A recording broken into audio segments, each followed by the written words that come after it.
Otep à tous, bien-aimés frères et sœurs. Paul Kagame veut maintenant avoir le même deal qu'il a eu avec les Américains, et plutôt les Anglais. Il veut avoir le même avec les Américains.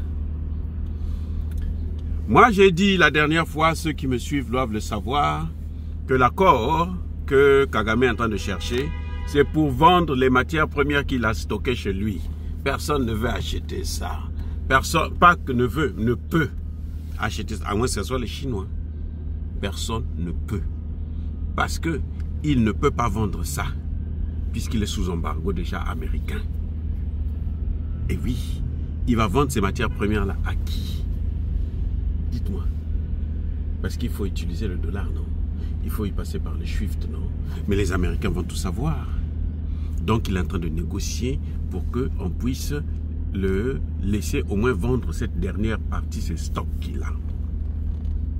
Maintenant, eux-mêmes, ils viennent à la télévision, ils viennent dire non, nous on est en train de négocier un accord pour prendre les réfugiés du monde entier. Oh, ah bon? Le Rwanda est devenu tellement grand, tellement riche, pour qu'il puisse recevoir les réfugiés du monde entier, et il les nourrit, il les loge, et tout machin, tout ça là. Vous croyez que les Américains vont loger des réfugiés toute leur vie, qu'ils vont passer au Rwanda? Vous croyez? Ça ne peut pas se faire.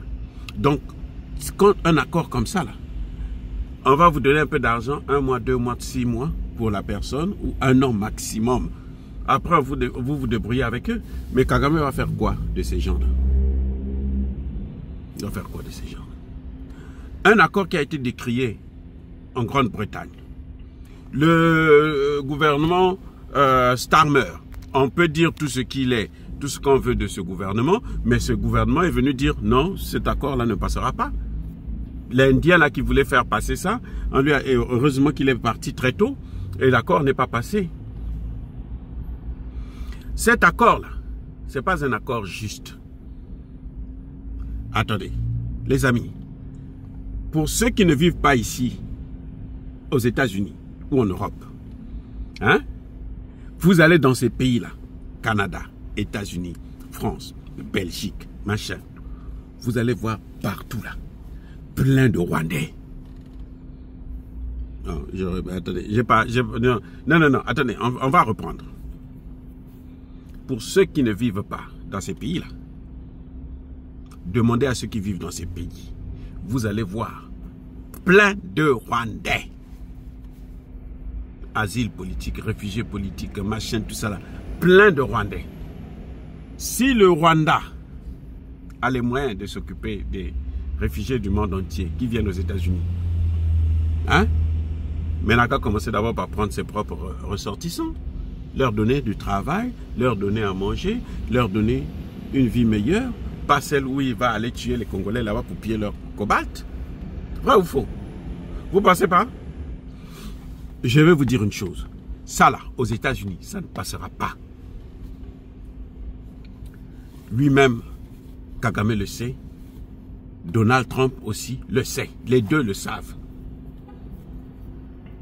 Marco Rubio, je ne compte pas sur Marco Rubio. Marco Rubio n'est pas intelligent. Lui, c'est pas quelqu'un d'intelligent, Marco. On vous a dit que Marco Rubio là est intelligent. La force de Marco Rubio, c'est un exécutant. C'est-à-dire que tout ce que Trump dit là, lui, il le fait comme les yeux fermés. Mais il n'est pas innovateur. Je dis, hein, il n'est pas innovateur. Il ne peut pas présenter à Donald Trump une stratégie, une position donnée, un point de vue particulier. Non, il ne peut pas. Donc, c'est Donald Trump lui-même qui va décider.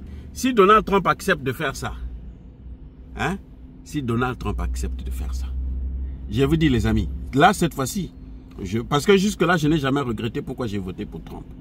Mais s'il le fait ça, là, je vais regretter pourquoi j'ai voté pour Trump. Parce que je me rends compte qu'il est l'un des plus idiots de cette planète. Oui, il est le plus idiot des présidents américains. Tu ne peux pas prendre les réfugiés qui viennent dans un pays comme celui-ci, les prendre, les envoyer au Rwanda. Parce que le Rwanda a de l'espace là-bas. Si le Rwanda pourquoi le Rwanda se bat pour prendre le Kivu?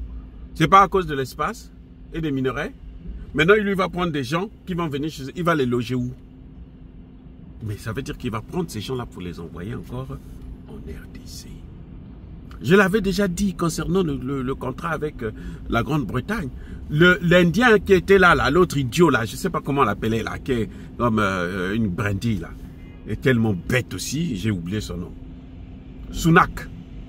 Lui là, hein, lui là. Son problème c'est que, comme il est indien là, vous savez, dans ces pays là, les plus racistes, ce sont les étrangers qui viennent dans ces pays. Ici aux États-Unis là, les plus racistes là, vous allez trouver les hispaniques, vous allez trouver les noirs, vous allez trouver les indiens, vous allez trouver les Bangladesh, vous allez trouver toute la clique là. Ce sont les plus racistes aux États-Unis. Ils sont plus racistes que les blancs eux-mêmes. Oui. Parce qu'eux ils viennent et puis on leur a dit non, eux là, c'est rien du tout. Et eux aussi comme ils sont bêtes, ils pensent que c'est vrai.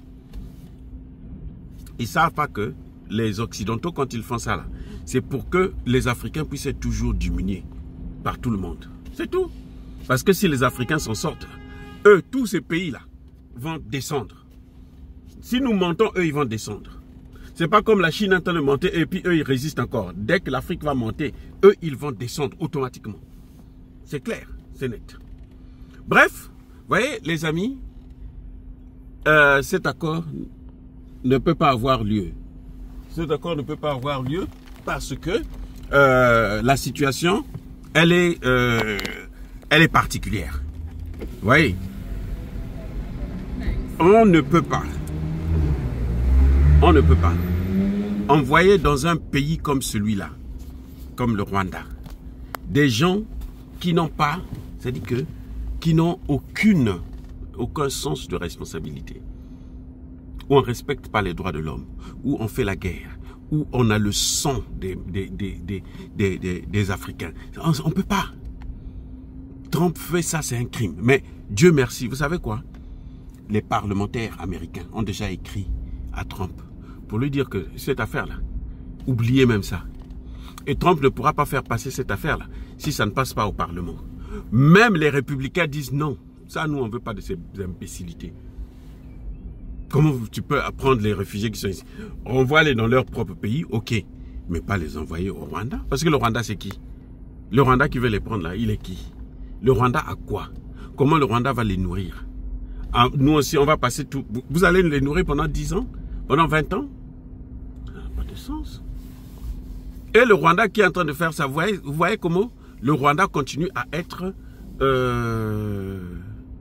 comment on est? La porte d'entrée des Occidentaux pour la destruction de l'Afrique.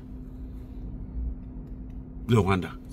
Ça veut dire que le Rwanda est fait pour ça seulement. Les amis, c'est malheureux. C'est malheureux parce que,